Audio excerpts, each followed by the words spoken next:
नमस्कार विद्यार्थी मित्रों, गया वीडियो में આપણે वाक्य तथा वाक्य के प्रकार ની અંદર જોઈ ગયા। वाक्य किसे कहते हैं, वाक्य के तत्व, वाक्य के प्रकार। वाक्य के प्रकार में मुख्य दो प्रकार है। अर्थ के आधार पर वाक्य के प्रकार के 8 प्रकार है। दूसरा नंबर है वाक्य के आधार पर, रचना के आधार पर वाक्य के प्रकार। इसमें 3 प्रकार है, ये आज हम इस वीडियो में देखेंगे।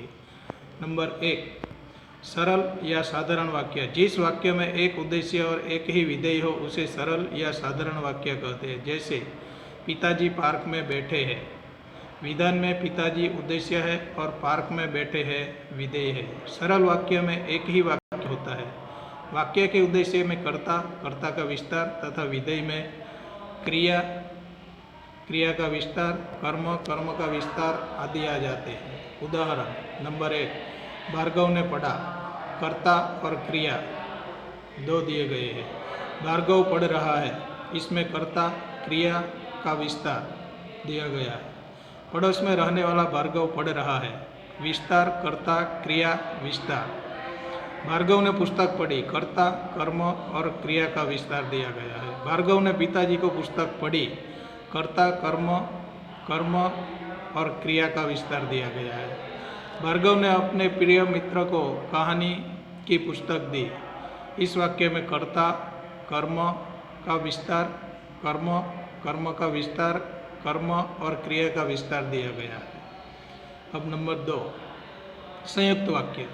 जिस वाक्य में 2 उपवाक्य किसी समुच्चय बोधक योजक अव्यय से जुड़े होते हैं उसे संयुक्त वाक्य कहते हैं। जैसे मैं पढ़ रहा हूँ और तुम लिख रहे हो। वाक्य में 2 उपवाक्य है एवं और समुच्चय बोधक अव्यय से जुड़े हैं, अतः निर्देशित विधान संयुक्त वाक्य है। संयुक्त वाक्य के अंतर्गत जितने उपवाक्य होते हैं वे स्वतंत्र होते हैं। नंबर 1, मैं हूँ सत्यकेतु और पत्नी है कामना। इस वाक्य में 2 वाक्य है, मैं हूँ सत्यकेतु, दूसरा वाक्य है पत्नी है कामना। इन दोनों वाक्य को समुच्चय बोधक अव्यय और शब्द से जोड़ दिया गया है, यानी एक रूप किया गया है। तो पूरा वाक्य है मैं हूँ सत्यकेतु और पत्नी कामना। 2 अलग अलग वाक्यों को किसी भी अव्यय से जोड़ा जाता है उसे संयुक्त वाक्य कहते हैं। नंबर 2, आपको सत्य बोलना चाहिए परंतु वह अप्रिय न हो। इसमें भी 2 वाक्य है। पहला है आपको सत्य बोलना चाहिए, दूसरा है वह अप्रिय न हो। नंबर 3, तुम नहीं जा सके तो बेटे को भेज दो। इसमें पहला है तुम नहीं जा सके, बेटे को भेज देते, तो अव्यय से जोड़ा गया है। नंबर 4, साल भर का खाता बंद करना है अतः विवरण शीघ्र भेजिए। इसमें पहला वाक्य है साल भर का खाता बंद करना है, दूसरा है विवरण शीघ्र भेजिए। अतः शब्द से दोनों वाक्यों को जोड़ दिया गया है। तो जब 2 वाक्यों को किसी भी अव्यय से जोड़कर एक रूप बनाया जाता है उसे संयुक्त वाक्य कहते हैं। कभी कभी संयुक्त वाक्यों में समुच्चय बोधक अवयव का लोप भी कर दिया जाता है। लोप यानी निकाल दिया जाता है। नंबर 1, ऐसे वाक्य, दुनिया में रहने वाले रहेंगे, जाने वाले चले जाएंगे। और का लोप। इस वाक्य में दुनिया में रहने वाले रहेंगे, इसके बाद और शब्द लोप करके निकाल दिया है। और आ सकता था लेकिन नहीं दिया। इसके बदले में हमें रहेंगे के बाद अल्प विराम दिया गया है। साथ ही आगे दूसरा वाक्य दिया गया है, जाने वाले चले जाएंगे। अल्प विराम जो रखा गया है उसी से वाक्य जोड़ दिया गया है और का लोप कर दिया गया है। तो इस तरह भी संयुक्त वाक्य बनते हैं। नंबर 2, क्या सोचा था क्या हो गया, क्या सोचा था पर क्या हो गया। ऐसा वाक्य पूरा बनता है, लेकिन यहाँ पर शब्द का अव्यय रूप का लोप कर दिया गया है, अल्प विराम से जोड़ दिया गया है। नंबर 3, काम किया है पैसा तो लूँगा है। यहाँ पर भी इसलिए सब अव्यय के रूप में आ सकता है, लेकिन दो अलग अलग वाक्य, काम किया है पैसा तो लूँगा ही, इन दोनों वाक्यों को इसलिए अव्यय से जोड़ा जा सकता है, लेकिन यहाँ पर भी इसका लोप यानी निकाल कर अल्प विराम से जोड़ दिया गया है। संयुक्त वाक्य में अल्प विराम या अर्ध विराम से दो वाक्यों को जोड़ा जा सकता है। नंबर 3, मिश्र वाक्य। जिस वाक्य की रचना एक से अधिक ऐसे उपवाक्यों से हुई हो जिसमें एक प्रधान तथा अन्य वाक्य गौण हो, उसे मिश्र वाक्य कहते हैं। तो छात्रों, हमने पहला जो रचना के आधार पर प्रकार देखा, इसमें सरल या साधारण वाक्य यानी एक ही वाक्य आता था। दूसरा नंबर था संयुक्त वाक्य। संयुक्त वाक्य में दो अलग अलग वाक्य को अव्यय से या तो अल्पविराम या अर्धविराम से जोड़कर दो वाक्यों को एकरूप किया जाता था। अब नंबर 3, मिश्र वाक्य। एक से अधिक वाक्य, एक मुख्य वाक्य होता है, इसके साथ दूसरा, तीसरा, चौथा जितने भी वाक्य लगे हो उसे मिश्र वाक्य कहा जाता है। तो देखते हैं, जिस वाक्य में एक प्रधान उपवाक्य और उसके आश्रित उपवाक्य हो उसे मिश्र वाक्य कहते हैं। प्रधान उपवाक्य में मुख्य कथन होता है तथा जिसका समर्थन पूर्ति या विस्तार दूसरा आश्रित उपवाक्य करता है। इनमें से कोई भी उपवाक्य स्वतंत्र नहीं होता, दोनों को एक दूसरे की अपेक्षा होती है। नंबर 1, उदाहरण के तौर पर, मैं देखता हूँ कि तुम मोहन मेहनत नहीं करते हो। यहाँ मैं देखता हूँ, तुम मेहनत नहीं करते हो कि शब्द से अव्ययी रूप से जोड़ा गया है। हिरन ही एकमात्र ऐसा पशु है जो कुलंचो भरता है। हिरन ही एकमात्र ऐसा पशु है जो कुलंचो भरता है। सविता को पुरस्कार मिला क्योंकि उसने एक अच्छा गीत सुनाया था। नंबर 4, यह वही भारत देश है जिसे कभी सोने की चिड़िया कहा जाता था। नंबर 5, सूरज उगा इसलिए अंधेरा भागा। अब ये जो वाक्य है पांचों, इन पांचों वाक्य में एक वाक्य मुख्य होता है, जो पहला वाक्य है वो मुख्य है। इसके बाद जो वाक्य लगा है वो उप यानी गौण वाक्य है। अब इसका स्वाध्याय देखते हैं। निम्नलिखित प्रश्नों के उत्तर दीजिए। तो पहला है, वाक्य किसे कहते हैं। हमने देखा है वाक्य किसे कहते हैं, तो वाक्य की वाक्य तथा वाक्य के जो प्रकार है उसी में हम देखते हैं। तो वाक्य विचार जो पहला है इसी में है उसका उत्तर। शब्दों का ऐसा व्यवस्थित सार्थक समूह जो किसी विचार या भाव को पूर्णतः व्यक्त करता है उसे वाक्य कहते हैं। पहले ही लाइन स्वाध्याय के पहले प्रश्न के उत्तर में। इसके बाद दूसरा सवाल, वाक्य के घटक। तो वाक्य के घटक भी हमने देखे हैं। वाक्य के घटक में मुख्य दो घटक है, जिसमें पहला आता है उद्देश्य और दूसरा आता है विधेय। किसी भी वाक्य में उद्देश्य और विधेय होना जरूरी है और ये वाक्य के मुख्य दो घटक हैं। इसके बाद तीसरा, सरल वाक्य किसे कहते हैं। तो सरल वाक्य हमने आज के वीडियो में ही अभी देखा। तो वो है, जिस वाक्य में एक उद्देश्य और एक ही विधेय हो उसे सरल या साधारण वाक्य कहते हैं।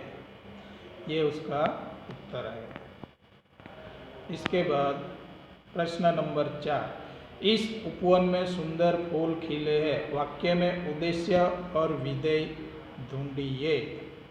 अब यहाँ पर हमें देखना है कि उद्देश्य कौन सा है और विधेय कौन सा है। उपवन उद्देश्य है और विधेय फूल खिले हैं, सुंदर फूल खिले हैं। ये विधेय है। अब प्रश्न नंबर 2 है अर्थ के आधार पर वाक्य के प्रकार।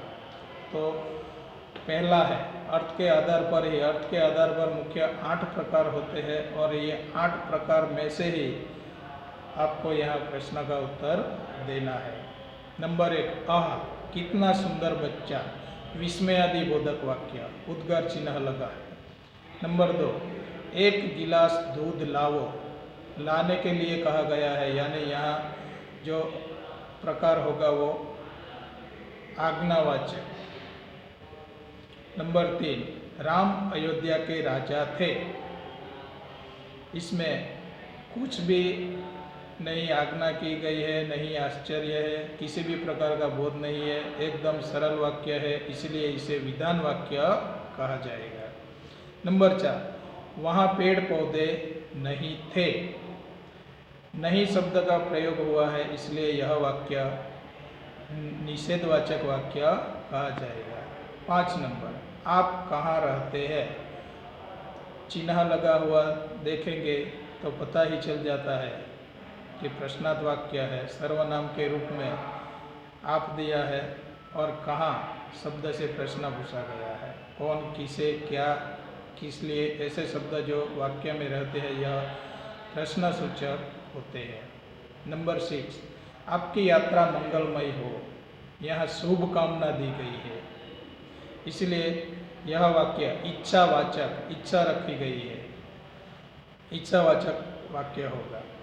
शायद मुझे ही अहमदाबाद जाना होगा, शायद मुझे ही अहमदाबाद जाना होगा, यानी शायद शब्द जो वाक्य में दिया गया है सर्वनाम के रूप से पहले, यह स्पष्ट बता देता है कि यह संदेहवाचक वाक्य है। नंबर 8 यदि वर्षा अच्छी हो तो फसल भी अच्छी होगी, यानी संकेत दिया गया है, जो बारिश अच्छी होगी तो फसल भी अच्छी होगी, यह संकेत दिया गया है, इसलिए इस वाक्य को हम संकेतवाचक वाक्य के रूप में जानेंगे। प्रश्न नंबर 3 रचना के आधार पर वाक्यों के प्रकार। आज जो हमने सरल वाक्य, संयुक्त वाक्य और मिश्र वाक्य जो देखे, इनमें से 3 प्रकार जो पढ़ते हैं रचना के आधार पर, उसी में से प्रश्न का उत्तर देना है। नंबर 1 घोड़ा तांगा खींचता है, यह जो वाक्य है ये एकदम सीधा है और सरल है, इसलिए इसे सरल वाक्य कहेंगे।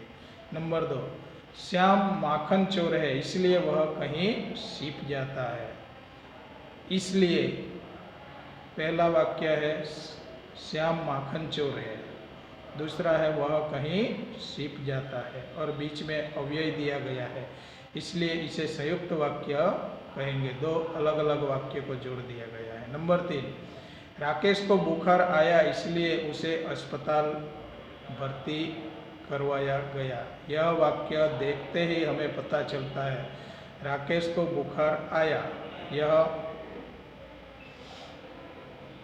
वाक्य जो है इसमें इसलिए शब्द से उसे जोड़ दिया गया है और यह भी संयुक्त वाक्य है। पानी बरस रहा है, सरल वाक्य। 5 नंबर वह बाजार गई और उसने फल खरीदेंगे, और अव्यय से जोड़ दिया गया है, यानी यह संयुक्त वाक्य है। ऋषि कहते हैं कि सदा सत्य की विजय होती है, यहाँ पर ऋषि कहते हैं मुख्य वाक्य है, सदा सत्य की विजय होती है। कर्म, कर्म का विस्तार सभी साथ में दिए गए हैं, इसलिए दूसरा जो वाक्य है सदा सत्य की विजय होती है, सत्य और विजय ये भी की अव्यय से जोड़ दिया गया है, यानी 2 अलग अलग वाक्यों के रूप में शब्द जो प्रयुक्त होते हैं उसे एक रूप दिया गया है, और उसी कहते हैं वाले वाक्य के साथ जोड़ दिया गया है, यानी यह मिश्र वाक्य होगा, अलग अलग 2 अव्यय से जोड़ दिया गया है। आचार्य ने कहा कि स्कूल 3 दिन बंद रहेगा, आचार्य ने कहा स्कूल 3 दिन बंद रहेगा, इसमें मिश्र वाक्य आचार्य ने कहा पहला है स्कूल, ये एक नाम है। 3 दिन बंद रहेगा, ये एक अलग दूसरा वाक्य है। यानी कर्म और क्रिया का विस्तार साथ में दिया गया है, की अव्यय से पहले वाक्य के साथ जोड़ दिया गया है। नंबर 8, आप दिल्ली कब जा रहे हैं?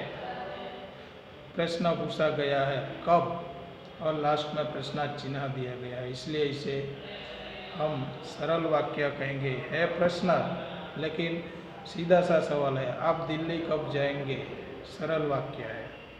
प्रश्न 4, सही उत्तरों का चयन कीजिए। अब यहाँ 4 विकल्प दिए गए हैं, 4 विकल्प में से आपको ढूंढकर उत्तर देना है। अर्थ के आधार पर वाक्य के कितने भेद हैं?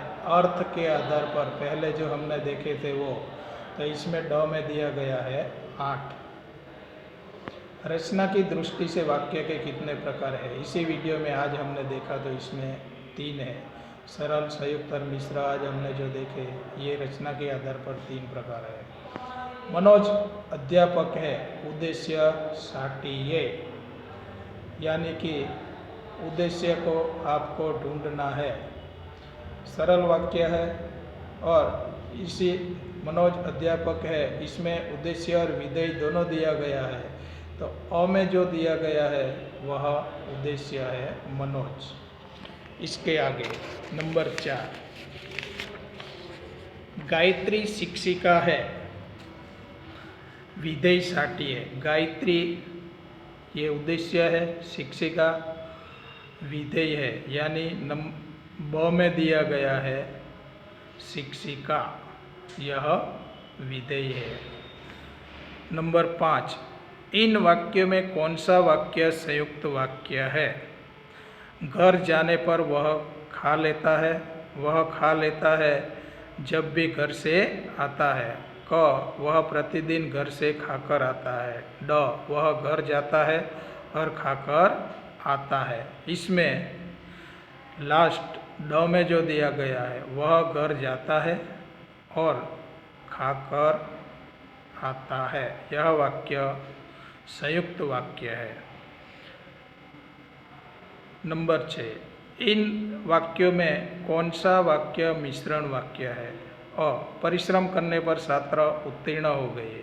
ब, उस छात्र ने परिश्रम किया और वह उत्तीर्ण हो गया।